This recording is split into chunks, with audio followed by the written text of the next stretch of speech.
Right. Hi, folks. Lapidary Dave, Sweet Jim. So, here's the goods. Yeah, here's the goods. This is the results of our $1 a pound visit to my super secret rock yard up near Barstow. And it's not secret because we're hiding anything. They literally said they do not want people just showing up. Right. And if you look, let me say this to all your people. You come to California, you want to go check something like this out. I'll take them. Whether it's Diamond Pacific or my friend's backyard or just going out exploring, gold mining, whatever. I'm down. If you're down. Yeah. So if you want to go to these fine folks' $1 a pound yard, Jimmy will take you, but they don't want people just showing up. Anyway, so lots of goodies. They bought a whole bunch of agates and jaspers, all different kinds. You even got a little bit of whalebone and dino bone, I believe. Yes, sir. Let me find that. That would be right. A lot of cool native Katy material from the Katy Mountains. Some of my favorite pieces is some of the rock that I picked out from over there. Beautiful pinks and purples. Can't wait to cab this up. But Jimbo here actually found... Is this some dino right here? Yeah. That's whalebone. Whalebone, right. That's not whalebone. Dino, right. Very similar. Be careful, folks, when you're buying dino bone. Yeah. Because the cell structure looks very similar, and you might not be buying dino bone. It probably is whalebone if the price is too good. So when you see this type of material, it's not 100% done, but can you get that in there? Is that shiny enough? Same cell structure, but that's pretty red stuff, so. Yeah, this is legit, and a little more work to do. Whale's a little bit different. But Jim brought back some of this fantastic Nephrite Jade. I believe all of this is BC. This one's even marked. Well, it did have a $30 sticker on it. Could be 20 years old, the old tag for how much it cost. This is probably 4 or 5 pounds. I saw pieces like this at the Tucson show going for, between $40 and $100. He got a whole bucket full. Very cool. One of my favorite pieces is this piece here with this real teal, lower quality rind of Nephrite Jade. Would probably be considered inferior Nephrite Jade, but I love it. And when I make pendants, I actually leave the back rind on the pieces. I think it adds to the look of the material, and it actually makes it easier because you only have to polish one side. Some of the petrified wood. Nice. Here's a whole bucket of it here. A lot of this is agatized. A lot of this is actually opalized. Here's a pretty this one's opal-y opalized. looking piece. A lot of opalite. No in this flash one. or no. We found, like, out of the several trips we made, we found 2 pieces of opalized wood that actually had some color in them. And like usual, my friend that came with me found it, and I'm not going to... good old Andy. Yeah, good old Andy. We call him Goat Boy. The piece of opalized wood that's not here that I think is the best, you saw it earlier in the video. I remember filming it. Right. But, yeah, the Jade was a total score. It's probably $300 or $400 worth of Nephrite Jade. Here's this awesome piece of lanite, or lanite. I don't know how it's actually pronounced. That Texas material. Miss Sandy actually bought this piece. Super fantastic. A pretty typical lapidary material you see now at the gem shows. Being carved into spheres, into angels and other sculptures, because I guess it produces a lot. Bunch of slabs, all different kinds of stuff, some of which is local, some of which is not. We actually had 2 bins full of slabs that's not sitting around here somewhere. We actually got more than this.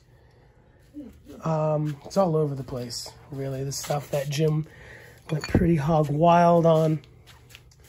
Really good score. That's really nice. I think this is a dendritic onyx or travertine. A bunch of this stuff that Jim and Miss Sandy were really turned on to. It totally looks like the cell structure of gem bone. I don't think it is. It's some kind of jasper. We're gonna cut it. It is actually from Oregon. I got the lowdown. You got the scoop. It's loaded. It's Oregon. And I believe, like, here's some prettier look at it. This thing here, spray this with the bottle. So these are just botryoidal bubbles, huh? Yeah, well, we got that one piece with the crystal in it. And I just told Sandy, you just grab a bunch of that stuff, my dear, and she did. So we got a couple of, I'll try and find the one that I really like, which I actually like anything with reds like that. But we'll find it and show it to you here before we, well, here's kind of get the idea. There's some little bit of like the pinks in there. That one, oh, look at that. That's got some cool. This is the one I think is the favorite. Got a nice wave through the middle of it right there. Deep purple. And it actually made it straight into my little collection jar. Cool. So.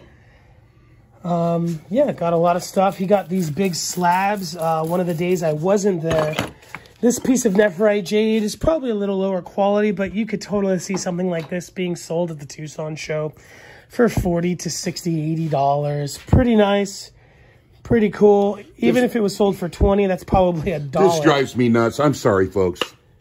I just can't live with the with those salt pieces on there. Anyway. And I saved this to be tumbled, so I'm not being wasteful. I just... Yeah, actually, Jim is an amazing tumbler. Here's some other stuff that I got. I like this cool onyx here, this pink and purple onyx. Little bit of quartz running through the middle. Yeah, I got this cool piece of Morgan Hill. We had a good friend named Daniel come to the shop not too long ago and sold or traded Jim some Morgan Hill. He's seen cabs of this material go for over $100. So for 50 cents, you can't go wrong. Some of your silver lace. Yeah, silver lace onyx. You might have, well, I know you've seen this material in the Diamond Pacific video that came out not too long ago. I've seen slabs like that easily go for 10, 15 bucks. All kinds of cool slablets. Yeah, Brazilian agates. Yeah, both of these. I wouldn't be surprised. Yeah, that's a Brazilian agate. Yeah. You know, a lot of this material is probably from the same collectors and dealers that the material at the Diamond Pacific Rock Yard. That's some opalized wood. Yeah, that's pretty cool. A lot of this is probably the same from Diamond Pacific.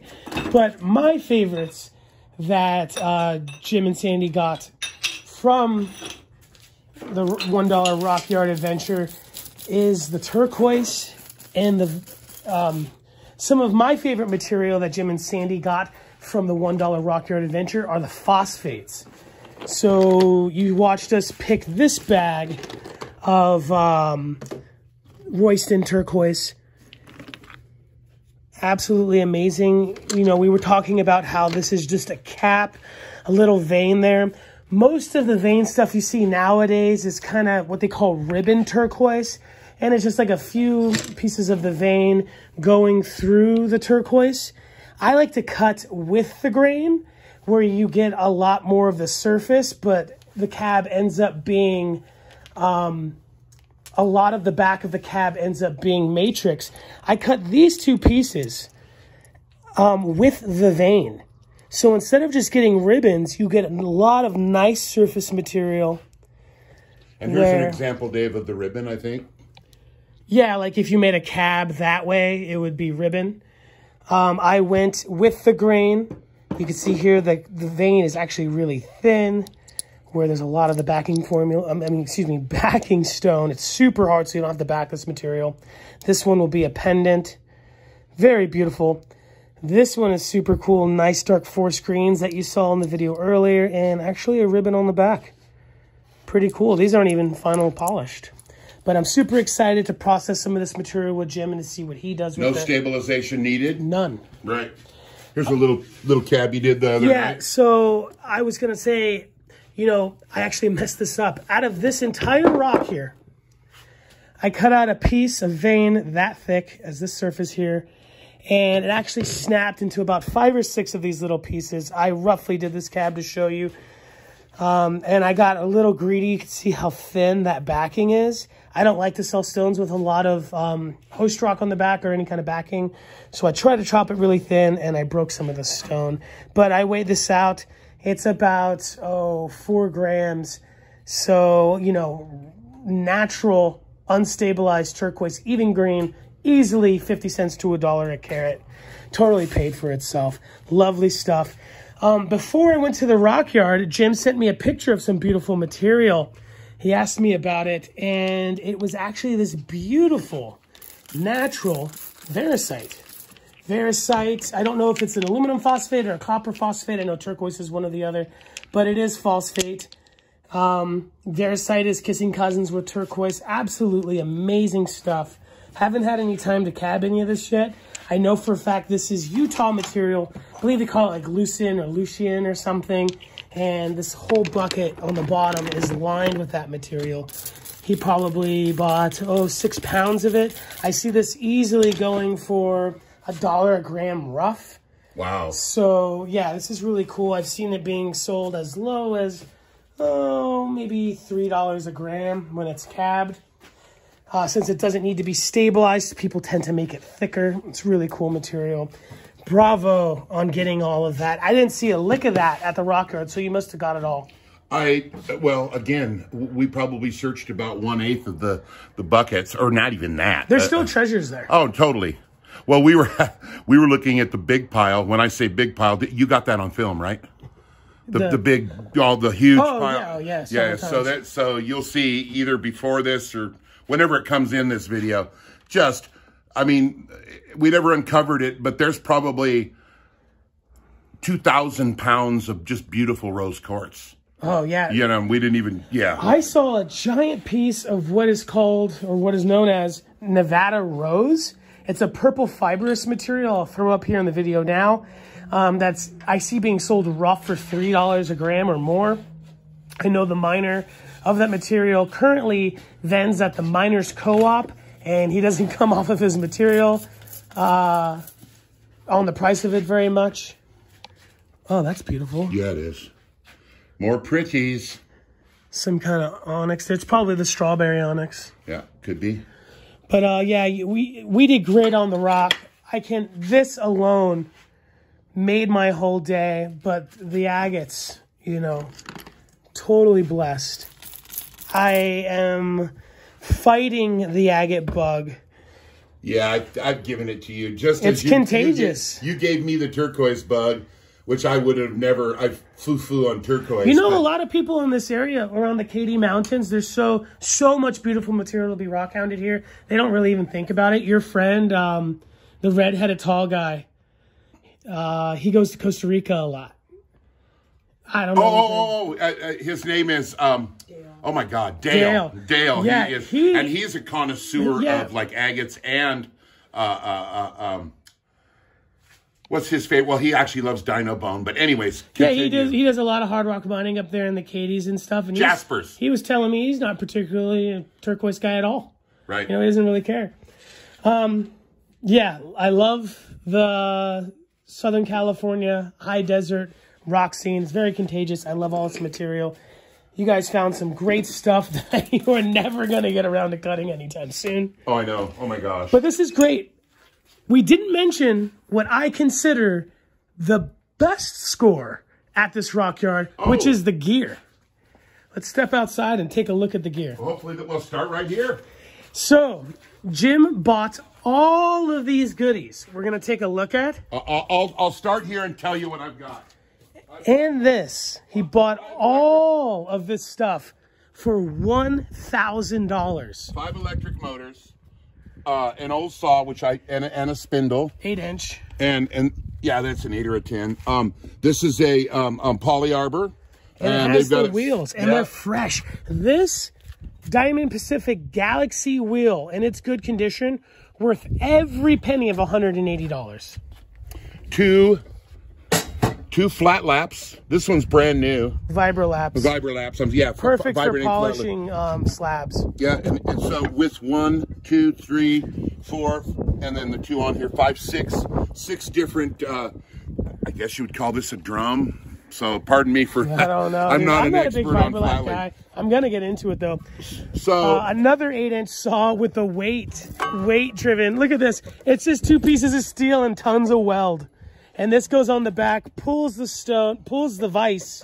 Yeah, so it might be a little frozen. Seized. Yeah, it doesn't matter. Haven't got to this one yet, but and pulls the stone into the vise.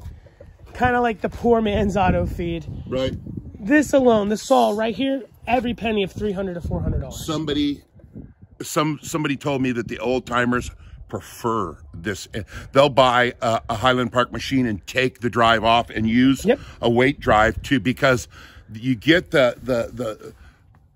have the feel for it. I myself am going to have to learn that because I've always had feed machines.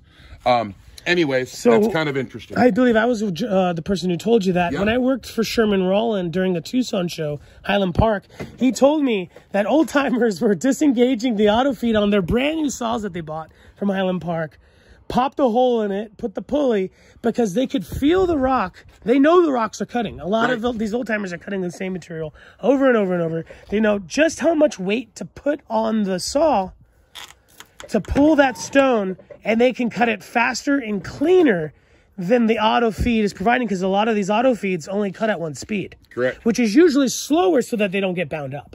Right. And that's fine. You don't want to force anything, and the more you force, the quicker your blade's going to go. But bottom line, this is a cool setup. That saw's the same. This one's the same. That saw we'll get to, but this poly. Yep. I love poly arbors. This one's set up with two polishing pads, flat pads, completely rotten, but very easily refurbished. Why I like polys, and I got into this through hanging out with my grandpa and his Native American pipe carving and stone carving people, is because with one wheel, you have all of this room to carve a really large stone. Mr. Armando from Armando and Sons actually takes apart his Genies to have one wheel on each side. Takes a brand new $3,000 machine, and he has a fleet of them with one wheel on each side, and that's how he's making those giant bears and those giant buffaloes, and so he can really get in there. Oh, I didn't realize. I thought Armando was the cab king. He does carving too. Yeah, he's bad to the bone in all ways. And so I know a lot of people that would way rather have 3 poly arbors over a 6-wheel machine like my Cab King, or over my Titan, over my Easy Cab, and it's a lot more affordable.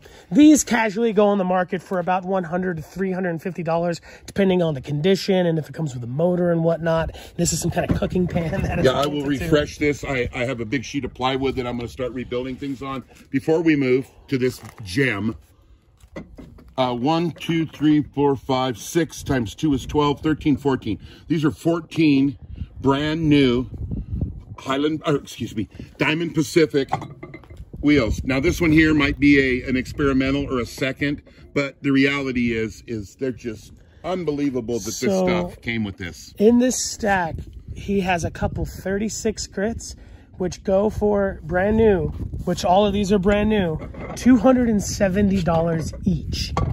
The 80 grits are going for about, I believe around 180, and the 220s like this one are going for about the same price. This is such an amazing deal, worth well over $1,000, and all of these, plus this beauty over there, was $1,000. Jim was so kind, and I have to make sure to keep bringing it up, was so kind. I won't forget. I'll give you a couple wheels. To give me 2 of these. I'm going to replace the 80 grit and the 220 on my Cab King with 2 Galaxies. Now, Anderson McKay from Anderson Stone, one of the coolest and best lapidaries in the industry. You see me put out several videos of him. Actually only uses a 220 crosscut. So 220 crosscut wheels, well, I guess crosscut wheels in general, actually cut more aggressively than the regular style wheels that are 80 coated, grit or whatever. Well, at their own grit. So a 220 crosscut is going to leave a 220 grit finish, but it's going to cut faster. Anderson McKay uses a 220 grit crosscut and doesn't use an 80 at all.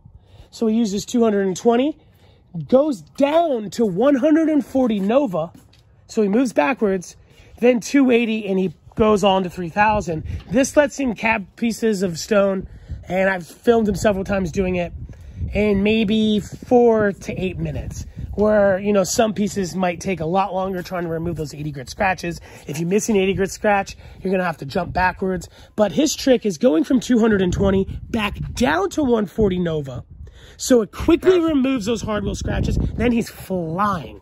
I don't want to upset anybody, but I'm just going to throw a little 2-minute plug in here for all the stuff. Everything I tested turned on, worked perfectly, and I'll just kind of go around the corner. I'm not going to turn the vibrators on. This doesn't have a motor. This doesn't have a motor. I'm going to completely rebuild these. I rebuild saws. So this saw right back here, this blue one, was in a pile in a guy's front yard. The barrel cactus claim. And I said, how much for the saw? He sold it to me for $25. Really? You bought that from Will? Yeah. Wow. Yeah. What a nice guy. Anyways, moving on. So we haven't talked about this yet. This Beacon Star, old vintage casted machine. Beautiful, beautiful. It has already lived a lifetime, and it's going to live a couple more lifetimes. It's kind of considered a 4-wheel machine. I personally don't like polishing pads or sanding pads at the end of my machine. When you're kind of pressed for space, I get it. I don't use them on my my Cab King. I used to use it on the Easy Cab. This machine here, part of that $1,000 bundle, this is worth every penny of $450 to $500. $450 to $600. Okay. And you could easily see this go for $800. You know, if somebody wanted to do that. If you decked it out with diamond. And I don't think it's particularly worth it. No. You can get, what I would do is I'd put 80 on the end, 220 on the end. I would put 280, 600, and then share the 220 end with a 3,000. I mean, a 1,200. It doesn't quite have the room to get all 6 wheels in there. Absolute deal on this. Oh yeah, you can combine this with that. And you put the Novas on there, the 8-inch wheels, revise that, and you've got a total setup here, and it's going to get better, folks. These two machines right here are actually a better setup than casual 6-wheel machines that from all the big brands. You can actually do more more comfortably with a Poly and this Beacon Star than that stuff. All right, we've been talking about what this thing is. Yeah, anybody out there that can help us. So this thing we got has a brand somewhere on it. Okay, it's a Crown Star. I think this is a foot for a big pressure. No, I think it's a foot for a big vibratory thing. But wait. Why would they have these different fittings? This has got a metal bar on it. This one has like a plastic. And then this is some sort of I think that you just have 2 inserts to the foots. Like there would have been 4 of these. I don't know. Somebody out there tell me what you folks know this to be or what you think it is. That could be. I mean, because you just bought all the equipment and stuff. We did. Go ahead. I'm sorry. Yeah. Belt sander. No, I'm going to show you this quick first, and then we'll get to the belt sander. These, I believe, are clamps for like round rocks so that you can cut it. So you put it in, clamp your rock in. And again, I'm not 100% sure on this stuff, but if anybody knows, please let us know. This is a Connex Santa Monica Hudson. Yeah, I'm going to do some research. This is all so fresh to me. But anyways, we got 3 of those. We got a cool pillow thing there. An old Crystallite. Feels like an 80 grit. Doesn't say. These are funny. Carborundum wheels. These, and I see this all the time in used gear lots. These are absolutely not for lapidary. Oh, no. When you buy wheels like these old vintage machines, sometimes you'll see stone wheels. These ones are made for lapidary. These are silicon carbide, designed for a lapidary. This is 100 grit, and this is 220. Silicon carbide hard wheels, absolutely love them, but that's a topic for another time. These are for like bench grinders. Yeah, and I think those could have come off of this one. And again, not bragging, is it bad for your stones, but it's dangerous. Do not use these. This, I can tell right off rip, is a lapidary wheel. This is 220. Oh, we've gone crazy. Jim's excited. Sorry. Oh, I'm all excited to show you the stuff. So I think that those wheels could have come from a little bench grinder like this. And I'm just so stoked that everything starts up and runs. I fix things so I can make pretty much anything that even if it isn't running. I'm sure this is not for the jewelry industry. It's no, just yeah, a it's buffer. just, but somebody used it to polish probably some jewelry. Or spins at 3250 or 3450 RPM. Let's take a look at this guy here. Oh yeah, that's the belt sander. It's not turning on, but it's a wet belt sander. I right? don't see the brand. These are really cool for the knife industry. On the end right here, Dave. My grandfather loves wet belt sanders. It says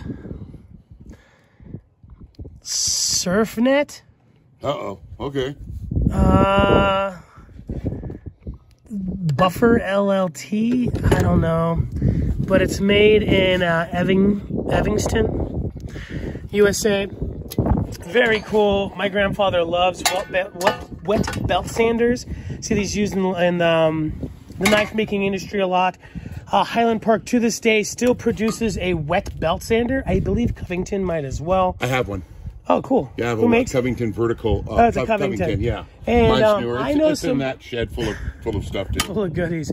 So I know my good friend Steve Kapesky actually really likes his belt sander, and I believe he's fabricating expandable or just a cushioned drum for his vertical belt sander to use it much like an expandable drum with all that length.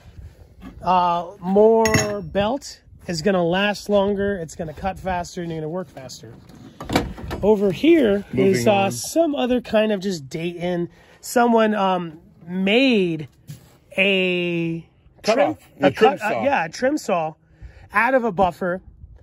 I don't think this was intended to be for the lapidary industry. By the way, it says bench grinder. I am not saying do this, as some people say it can be dangerous.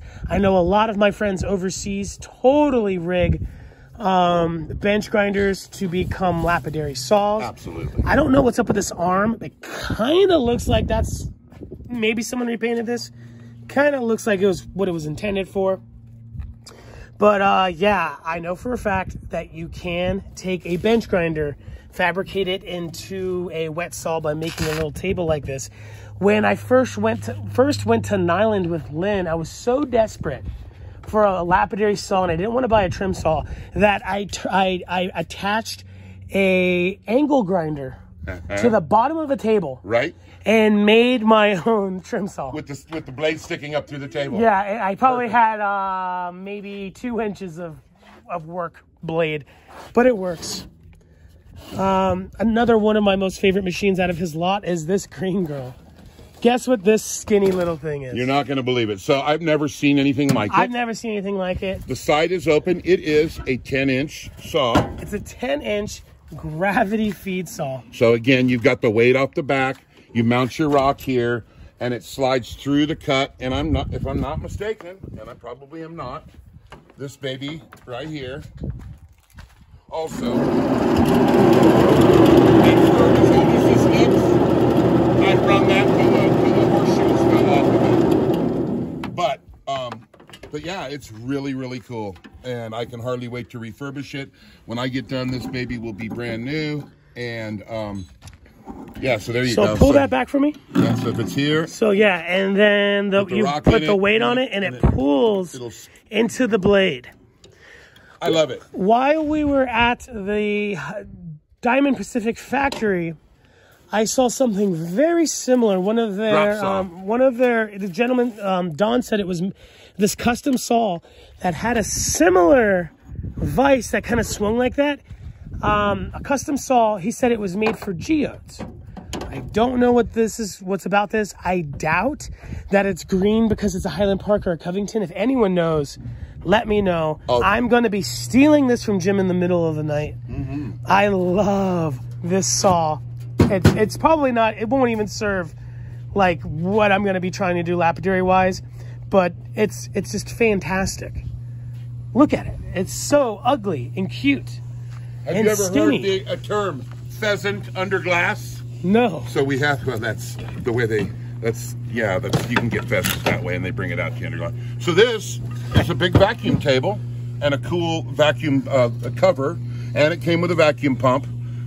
And Not to mention, I believe we've got a Genie right here. And this baby here is, well, yeah, Genie. And I'm going to turn this on real quick. This runs also.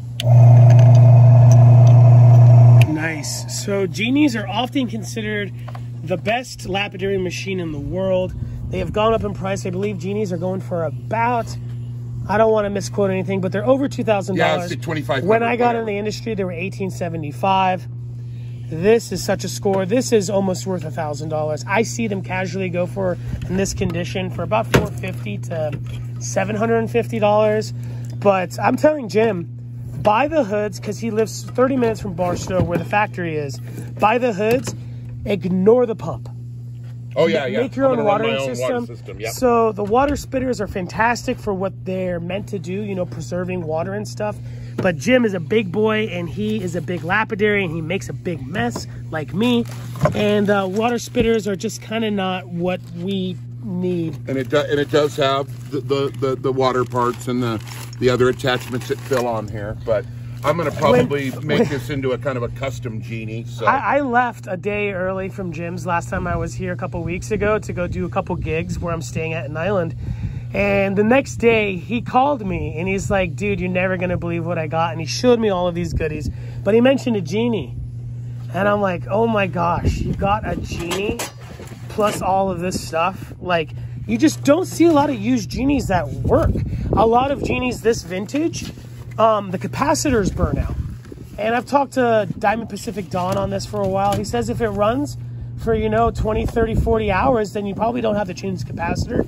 This, you live so close, it's so worth it to go to Diamond Pacific and see if you can't get another capacitor just so it doesn't burn out on you. Absolutely. I could be wrong, but I do believe Don's saying something about if the capacitor burns, it might permanently damage the machine. Right. It might, I don't know what a capacitor is.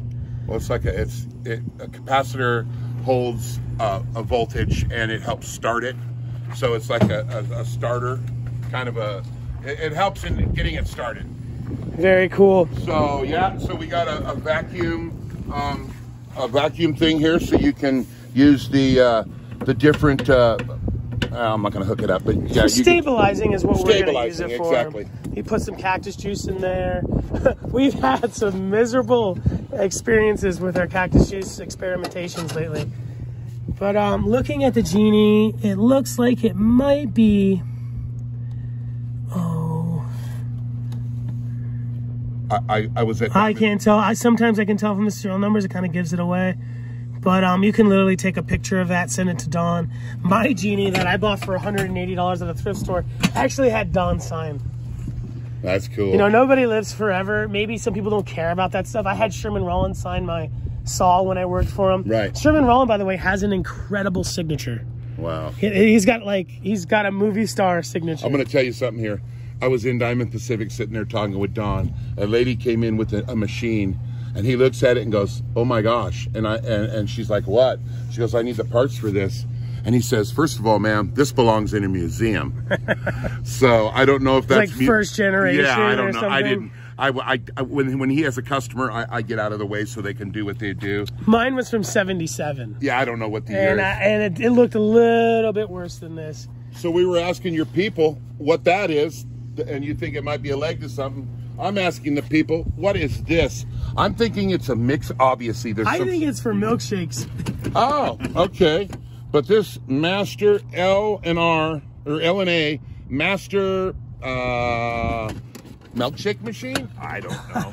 From Arlington, New Jersey, L&R Manufacturing Company, Master L&R.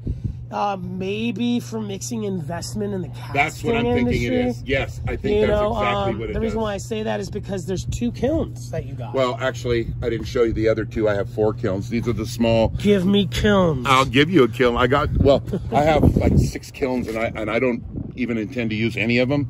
But these 2 are like, yeah, this will give you an idea. Here's the plug for this one. And I only have 1 plug. Oh my gosh. Yeah, so there's your plug. Look at that. I don't think I'm going to be using this plug, but that plugs into the bottom of this thing. And yeah, so we'll wait to test these. But the other 2 kilns, I took over into my automotive. I have an automotive repair shop next door, and I took them over, and they both worked, heated up. The pyrometers were working, the whole 9 yards. Now we're getting to the good stuff, folks. I hate to say this, but check this out. A third arbor. Third poly arbor. So I say, Jim, when you get the chance, clean up the polys.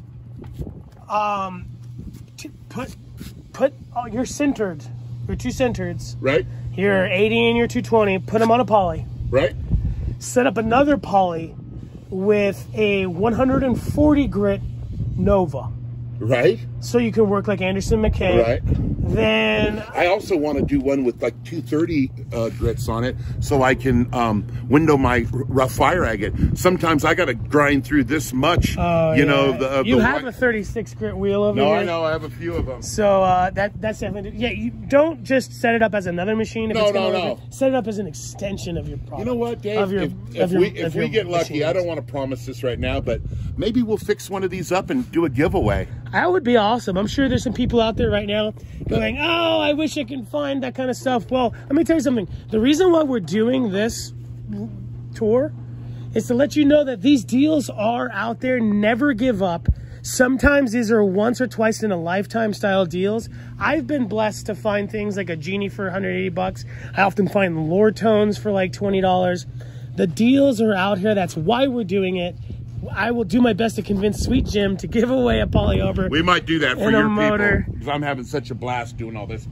That's one of the huge tumblers. I think it's a 60-pounder. It's the big blue octagon thing with the round ends. That thing has seen better days. That's it looks like it's pulled from the inside of an old... But the actual barrel is in good shape, and it's sitting over there with the kilns. Very cool. And this is the best thing of all. This is what I bought it for. This is the moneymaker right here. No, this is Jimmy's 18-inch saw. No, it's David's 18-inch saw. Davey. 18-inch Highland Park.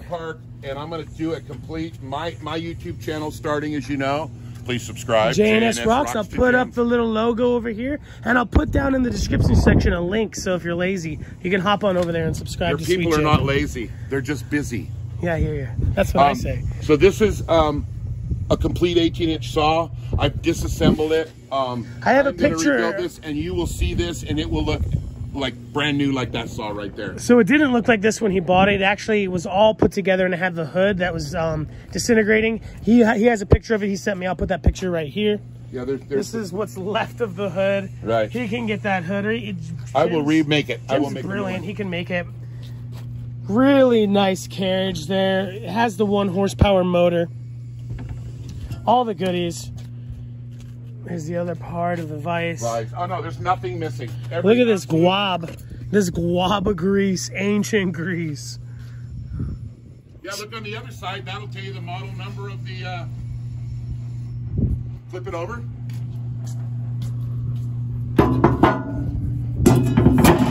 I'll bring it up in the sun. Highland Park model 03. No way. That could not be the 3rd saw they've ever made. No. Does that say 03 on it? It doesn't say 03. It says like J. Hey, it's my lie. Let me tell it. Okay, here you go. I'm just kidding. But it's an 18-inch saw? 18 inches. Pure glory. And actually... These are old American Highland Park. Yeah, and this blade is still... I'm going to say I was going to use it. But it might actually... Just give it a shot. It might like knock the rust off and cut a few rocks. That'd be funny. But this is my favorite piece out of all of them. I actually like the big kiln over there too, but I will rebuild this. I will disassemble that. I will completely sandblast the ends. I will chuck those up in a lathe and use emery cloth completely. That will look brand new, and I can hardly wait. All right, this is a total score. Old two-cup Covington sphering machine. If you don't know what a sphering machine is, take a look at Highland Park's videos. Highland Park kind of makes, I believe, one of the best in the industry right now. Sherman and John Rowland are making some amazing machines. This is an old Covington, a 2-cup. Highland Parks are kind of known for the 3-cup. Now, how to make a sphere? Well, you take a stone you cut it into a square. You cut the corners off the square, and then you cut the corners off the corners off the square, and you cut the corners off of those. And then you cut the corners off the corners of the corners of the square, and then you have, well, that or this. And you actually take this to a grinding wheel. And then smooth it, right. That's around that point, you then put it inside the cups. And one spins one way, one spins the other way. This has two different motors. You just saw one spin at one time, one spin at the other time, because we only have one loose extension right now. But yeah, you get it in there. Working. This particular one has a drip, and it drips water onto it. I don't know if this one was intended to be used where it drips media. I think it does. Look at the hole. It's kind of. I'm not sure. I don't know. I would be talking. So out of modern string machines, I believe, made by Highland Park, the cups actually have the abrasive adhered to the cup. And I will take the little pads and I will glue them on here, yeah. Like one of your other videos that we've seen at I think it was Tucson, and I will imitate that guy, and we will maybe be making spheres. And the only thing I have to say is, I probably won't make many more than this, and then I'm going to get rid of this machine, because if you do a quick pan around in here, I don't have much more room in my garage. So if anyone's interested in the sphering machine, do your research. Feel free to make Jim an offer on his channel, JNS Rocks to Gems. It'll get on there. I'm going to do a complete video on rebuilding that saw. So I'm going to... time permitting, I'm gonna get that. That'll be probably one of my first, what I would consider, you know, I always hear these YouTube guys, oh, I hate my first videos. I want some of my first videos to be tricks. So I'm gonna rebuild that. I'm gonna do a saw rebuild video. I have a couple other, one little thing up there now. We're gonna put a couple other little ones up, but that'll probably be my first project / upload to YouTube for my channel. And yeah. So I hope you enjoyed this video. I do have a feeling that this is going to be a whole separate video after that rock yard tour. Again, if you are interested in going there, they do not want their information online, contact Sweet Jim at J&S Rocks to Gems, or feel free to leave, I don't know, you can... I think you can actually contact Dave and he can get you my information one way or another. I get maybe 100 private messages a day from giving out my cell phone number, so you're gonna have to like make it like stick out, because I haven't read so many things. I'm so behind. I don't think I'll ever get to it. I get them every day, but we'll figure it out. It's not that you're not welcome. The lady just did not want to be on the internet. She did not want people just showing up. They're pretty old school, if you don't mind me saying. And yeah, Jim will personally take you there so you can get your $1 a pound beauties. We did leave maybe 40 pounds of roist in there. Oh, I bet you there's probably more hiding there. I bet you there's triple that in Jade. The Jade Nephrite, and yeah, and there's just it's unlimited what's there. The potential's still there. So this is the one that I found that told me that there was the roist in there. I knew right away from seeing this vein in this matrix exactly what it is. I talked to the people who run the joint. They say that they're very good friends with the Ottisons. They used to go out there and dig around and have lunch. I can only imagine what material they had to where they felt like this can go in the rock yard and be sold for $1. It's a fine vein going through the entire rock. We're gonna have to chuck this up, boom, boom, slab these two pieces, and if we're lucky, we can get a nice $1,000 cap or more. It'll look something very similar to this piece here. Nice blue on the surface. Oh, let me get a hold of it somehow. Blue on the surface, but lots of backing, pretty thin. It just has to be worked with some, you know, some passion and time.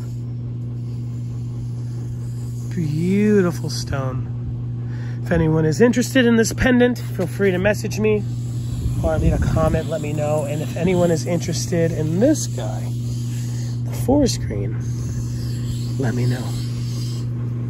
I can drill them or sell them to you as is, whatever. And we're going to be cutting a lot more. I can't thank Sweet Jim enough for helping me film this video. It probably took 5 or 6 takes, because there's just so much going on between the dogs and people coming over and not showing what material we wanted to see when we wanted to see it. I can't thank him enough. He's such a good friend. Unfortunately, this is probably the last video that we're going to be filming before I head back to New Mexico. I will be back after I get my driver's license. Thank you, Jim, for taking me to that rock yard. Thank all of you too, because this is just extra cool for me, and I'm going to get into it. My goal is not to really monetize, but my goal is just to teach lapidary or rebuilding, or just have a little fun. I plan on retiring soon. Well, not soon, but hopefully in a couple of years. And thank you, Dave, and thank all of you too out there. Really appreciate it. Let's take a look at that. Oh yeah, that's another beauty. This is, I believe, Paul Bunyan, right? Yes. That is the Paul Bunyan claim. That is in the Barstow area. No offense, terrible name. Okay, I agree. Hey, terrible name, but super cool agate. It would be cool if it was called Babe. Or that was his blue ox, right? Yeah, Babe. Or hey, or Fire on the Snow. This I would have, if this was me, Snowfire. This would Snowfire agate. Snowfire agate, because you got the snow and you got the fire. Pass me those thin pieces over there. Sure. So he was trying to cut it, ended up making these remarkably thin. Wait, do we have iris? No iris. Oh, but look at that. That is, look at that one, dude. Which one?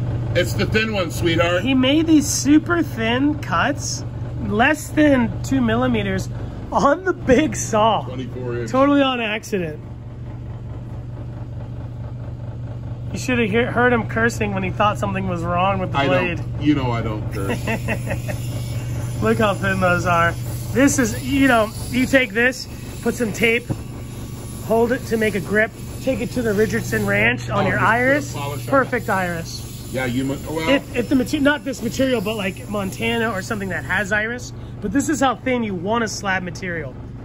This is so thin. Incredible that it came off his 22-inch saw.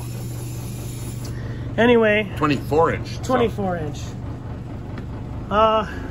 Jim. Yes, brother. Thanks for walking us through your finds. Well, it's our finds. We're in this together, brother, and you're going to get a few of those machines. If we get lucky, hopefully we can give a poly arbor away or something cool to some people. And I just look forward to the future. The deals are out. The deals are out there. Yes. This isn't a bragging session. You can get the stuff. This is doable. They are out there. You just gotta hunt them down. I'm gonna make a video dedicated on how to find affordable lapidary equipment online using Craigslist and searching all of Craigslist, Facebook Marketplace. Don't be afraid to find someone on Facebook Marketplace that lives in Wyoming. Lapidary Marketplace is another one. That, someone that lives in like Montana and you live in New York City. They're selling a machine for $100. Tell them you'll give them $300 more to ship it. They pocket some cash, pays for the shipping, and you're getting a machine half the price of someone else selling it used on eBay. eBay is kind of the worst place to buy used gear. Anyway, folks, I love you. Thanks for watching our video that we're rambling on, talking over each other with. That's all right. Me and Sandy love you. JNS rocks to gems. Peace out.